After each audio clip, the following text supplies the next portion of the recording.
नेत्र फुल पुत्र नेत्र फल देख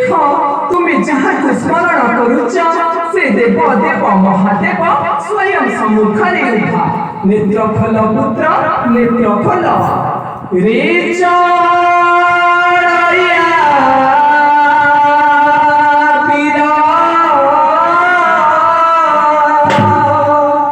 नेत्र फला तू सतोरा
प्रसन्न रही न पारिली कन्यासरी मुनि पुत्र आसिअछि बर देवा पाई माग पुत्र माग मोठारु मंगल इच्छा बर तुमे माग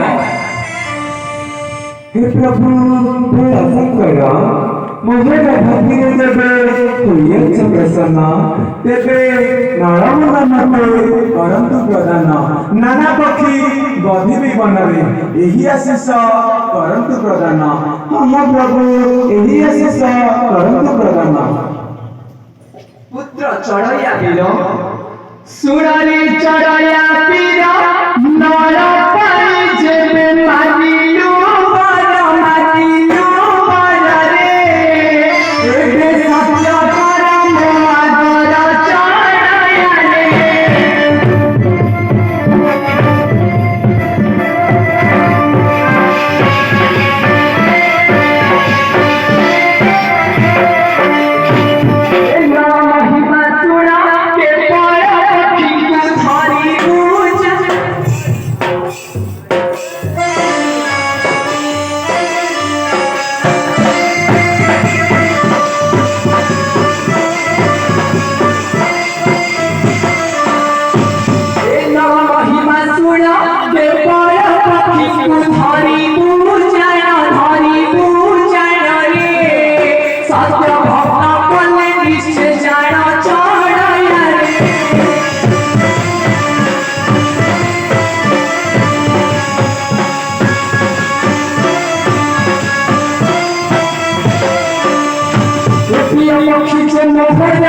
सुख सन्या हंस मयूर धरिबु नहीं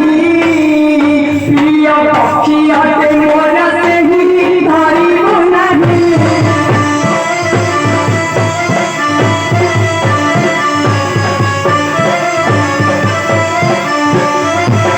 आदेश कले मान्य निजे घटी पारई अघटना देई आदेश हर मिलिले चाहि कैलास देई आदेश